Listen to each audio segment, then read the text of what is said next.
Hoy, Cristo, nuestro modelo. ¿El único modelo es Cristo? Vamos a hacer unas preguntas para iniciar.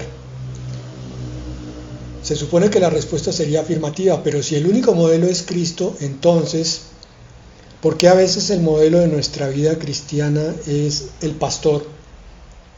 O a veces la predicación del pastor, o el modelo del ministro que forma esa iglesia. ¿Por qué? ¿Por qué en nuestras iglesias palabras como rendirse a Dios, ser un sacrificio vivo, morir al pecado, no parecen tener mucho significado en la iglesia actual? Me explico. Se puede predicar de esto de vez en cuando, pero que se vea que la gran congregación, la gran multitud que están debajo de ese edificio, al menos en el 80 o el 70% estén rendidos a Dios, quién sabe, que sean un sacrificio vivo para Dios, que hayan muerto al pecado, el 70% de la iglesia. ¿Será que esas predicaciones entonces se están quedando cortas en su significado? ¿Y por qué la mayor de todas estas enseñanzas, que es vivir en Cristo, tampoco tiene mucho significado para la mayoría de los creyentes? ¿Por qué estoy haciendo estas preguntas, hermanos? Porque es que en la vida personal de muchos creyentes se ve más bien como una teoría muy bonita, como lo decía Jolie en los días pasados, cristianos maquillados de todo lo puedo en Cristo que me fortalece, cristianos maquillados de todo obra para bien, cristianos maquillados de bendito es el Señor, pero su vida continúa siendo manejada en una forma muy carnal, muy natural, en el sentido bíblico, o sea, muy de incrédulo, muy de pagano. Problemas que no tienen soluciones bíblicas, sino soluciones humanas. Llegan las emociones, llegan los conflictos y se responde entonces con conflictos y con emociones. A eso me refiero. Entonces, estas palabras que decíamos antes parecen no haber calado en el fondo de la conciencia, del corazón. Parece que Dios fuera una bonita teoría en la vida de muchos, un ideal precioso por alcanzar, pero que no se logra vivir. ¿Será que hemos pensado entonces en pasar mucho tiempo tratando de imitar a Cristo? De hecho, hay un libro famoso, se llama así, La imitación de Cristo, de Tomás de Kempis. Y es un libro que fue clásico en la instrucción de ministros de las iglesias cristianas durante mucho tiempo, ya hoy no se conoce. La imitación de Cristo, imitación, entendamos bien esa palabra. Cuando yo imito a alguien, es que trato en mis fuerzas de copiar el comportamiento de esa persona, lo cual quiere decir que ese título nos está invitando a hacer como hacía Cristo, pero deberíamos más bien dejar que Cristo viviera dentro de nosotros, porque es la misma lucha de vivir la vida cristiana con las propias fuerzas o con las fuerzas del Espíritu Santo. Si yo imito a Cristo, lo estoy haciendo con mis fuerzas. Si Cristo vive en mí, es con la fuerza de Él. Pero fíjense cuántas enseñanzas bíblicas no están calando en la vida práctica. Nos dice Filipenses 3:8. Así es, todo lo demás no vale nada cuando se le compara con el infinito valor de conocer a Cristo Jesús mi Señor. Por amor a Él, he desechado todo lo demás y lo considero basura a fin de ganar a Cristo. Pablo le dice a los filipenses aquí que él había tomado una decisión, y es la de poner en primerísimo lugar el ganar a Cristo, o sea, que Cristo se volviera real en su vida. Él lo había conocido en el momento de su conversión. Cristo le habló y él vio la luz. Supo que Cristo era real. ¿Será eso entonces lo que está pasando hoy en día? Estamos predicando mucho de traer almas a Cristo, pero nuestras predicaciones entonces son teóricas. No estamos explicando en vivencias que Cristo puede vivir contigo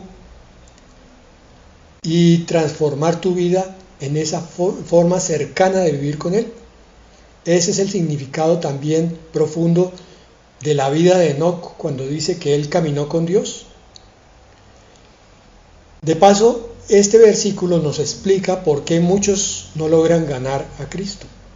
Ganar en el sentido de la vida plena del Señor, del Cristo real.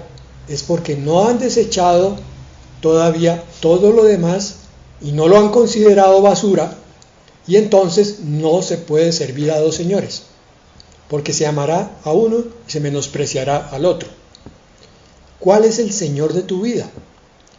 Porque si es Cristo, te garantizo, eso es lo que dice la Escritura, que Él llegará a ser el Señor de tu corazón, de tus pensamientos y de tus acciones.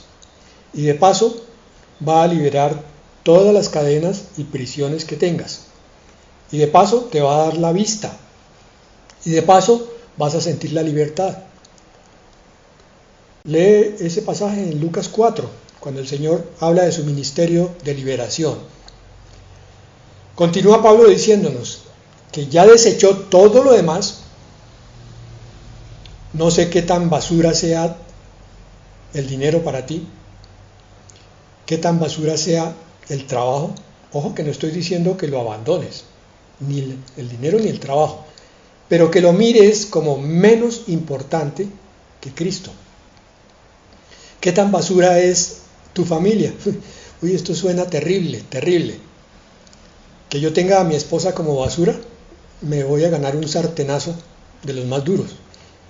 Pero espiritualmente quiere decir que Cristo está primero y mi esposa está después. Eso es todo el misterio de esto. Que para tratar a mi esposa tengo que ir primero a Cristo. Es lo que quiere decir. Que para desempeñar mi trabajo espiritualmente tengo que ir primero a Cristo y después ir a trabajar. Y ganar entonces el dinero pensando que es una bendición que Cristo me da. Pero no que el dinero me quite el tiempo para Cristo. No nos confundamos, no hay lugar a confusión, la palabra es sencilla. Filipenses 3:9, por favor, ojos atentos, oídos dispuestos. Miren cómo termina esa frase, cómo empieza este versículo. Y llegar a ser uno con Él. Si Cristo está en el cielo y en el trono a la diestra del Padre, yo todavía no puedo ser uno con Él, yo no puedo llegar al cielo. Pero si Cristo mora en mí, entonces sí es posible llegar a ser uno con alguien que mora dentro de mí. Todos los días yo me golpeo al pecho y abro la puerta de mi corazón para que Él que ya entró haga banquete, haga convite. Y yo llegué a ser uno con Él porque quiera ir a sentarme con Él todos los días. Quiera hablar de Él como tema principal. No sé si han notado que con alguna frecuencia se pueden reunir 2 o 3 familias cristianas y a veces se habla de todo menos de Cristo. Pero pastor, ¿usted quiere que entonces 24 horas al día? No, tampoco. Hay momentos para hablar de otras cosas, pero no que todas las veces que se reúnen esas familias hablen de otras cosas, pero casi nunca de Cristo. Y continúa en 3:9, dice, ya no me apoyo en mi propia justicia, ya no creo que yo soy bueno, ya no creo que yo lo puedo lograr, que tengo la mejor intención por medio de obedecer la ley, méritos míos. Más bien, llego a ser justo por medio de la fe en Cristo. Sí, entendí. Señor, Dios Padre, aquí estoy. ¿Me puedo presentar delante de ti? Porque tú no me vas a mirar a mí, sino vas a mirar a Cristo que mora en mí, al Señor Jesucristo que es Señor de mi vida, que tiene el primer lugar y que gobierna todo en mi vida. Continúa el versículo, pues la forma en que Dios nos hace justos delante de Él se basa en la fe, porque decía, justo por medio de la fe en Cristo. Este es el ejercicio diario. Yo no voy a ver nada cuando me mire a mi pecho, pero voy a creer por fe que estoy hablando con Cristo que mora en mi corazón. Por fe, una virtud que falla mucho en la vida espiritual. Eso es para el pastor, eso es para que se santifique y nos dé predicaciones buenas, pero no es para mí. Sí, hermano, sí es para ti. Porque tú eres pastor, recuerda que te lo digo con frecuencia. Pastor de tus amigos, pastor de tu familia, pastor de tus vecinos, si se da la oportunidad. Y versículo 10, quiero conocer a Cristo y experimentar el gran poder que lo levantó de los muertos. Quiero sufrir con Él y participar de su muerte. Hoy por Dios. Quiero conocer a Cristo. ¿Tú conoces a Cristo? Sí, yo lo recibí, lo acepté. Entonces, ¿cómo obra Cristo cuando se encuentra con una mujer adúltera? Sí, hay un pasaje por allá donde la iban a apedrear. ¿Y qué hizo Cristo? Pastor, no me acuerdo. Bueno, pues si no te acuerdas, no vas a poder tratar a una mujer pecadora cuando llegue a tu vida. Porque Cristo lo hizo así, así debes hacerlo tú.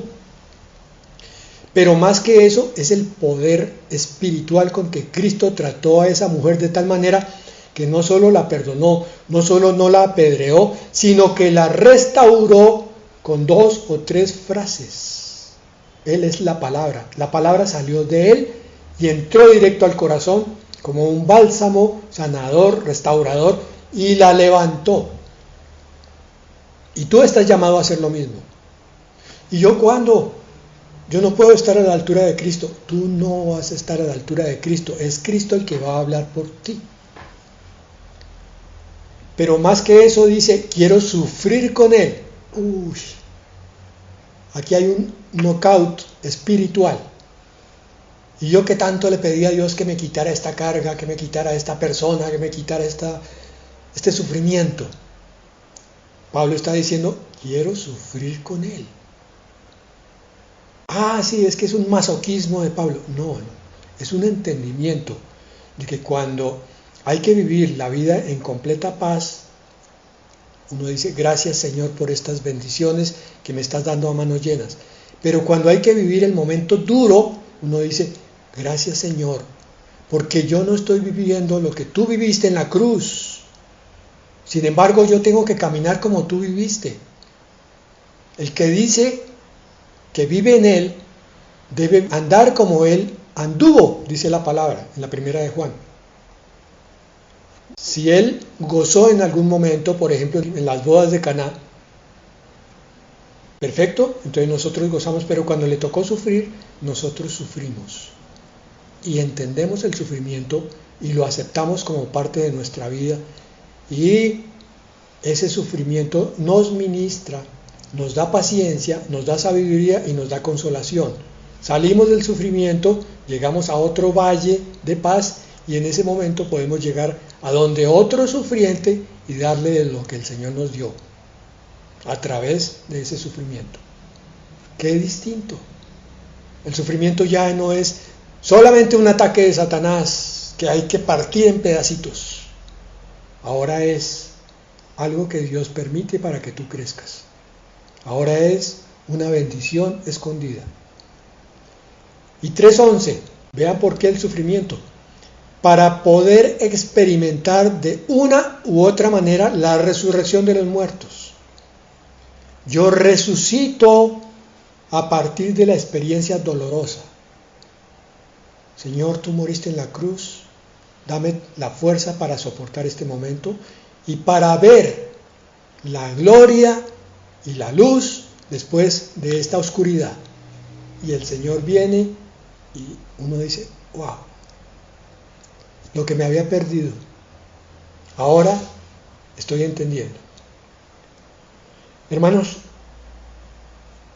yo tuve periodos de una vida cristiana opaca, rutinaria, metida dentro del molde en el cual se mueve mucho el cristianismo de hoy, con mi esposa.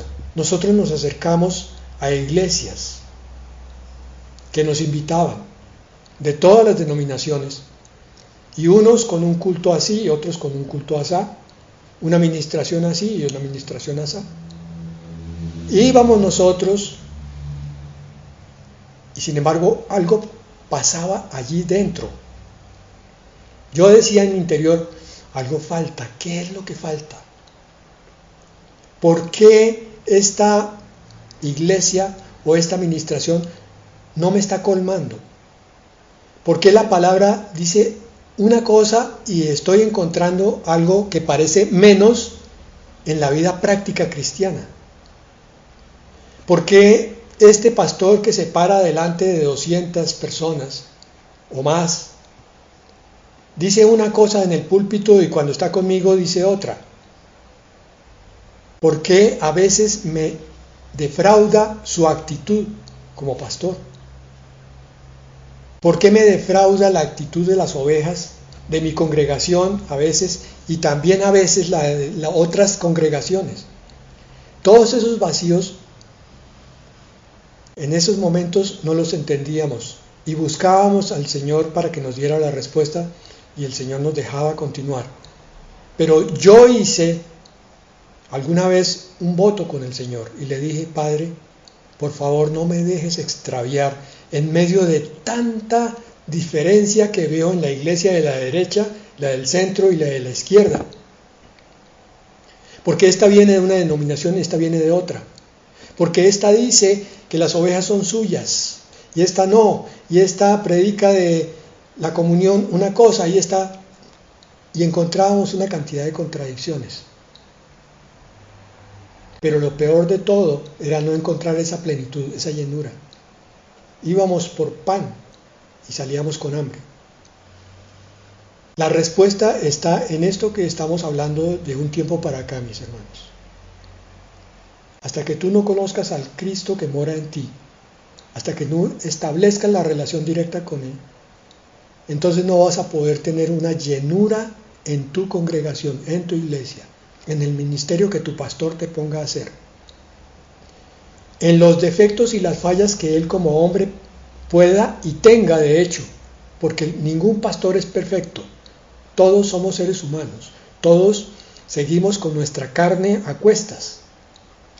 Entonces lo que te va a llenar a ti no es la predicación del pastor famoso fulano o del pastor famoso sutano. Lo que te va a llenar a ti es cuando tú empiezas a ver que la palabra que te están predicando te está cambiando, te está transformando y te está llenando, te está dando armas y herramientas para que tu vida sea distinta. Y al mismo tiempo estás viendo que el que predica esa palabra está siendo también transformado.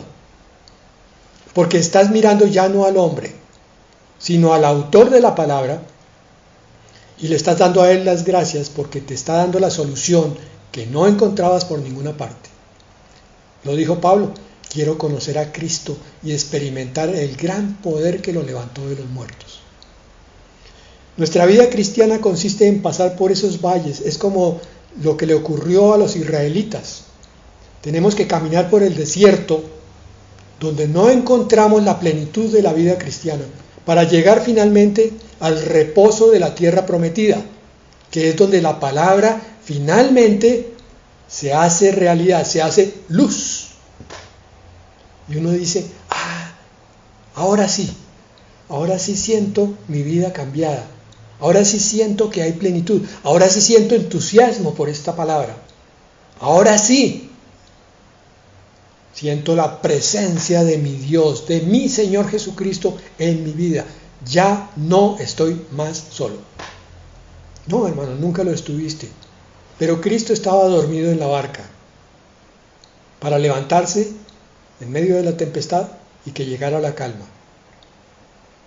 Mi testimonio es el mismo de todo otro creyente que finalmente ha dicho, Señor, no me dejes apartar de tu camino. Y también ha dicho, Señor, quiero conocerte.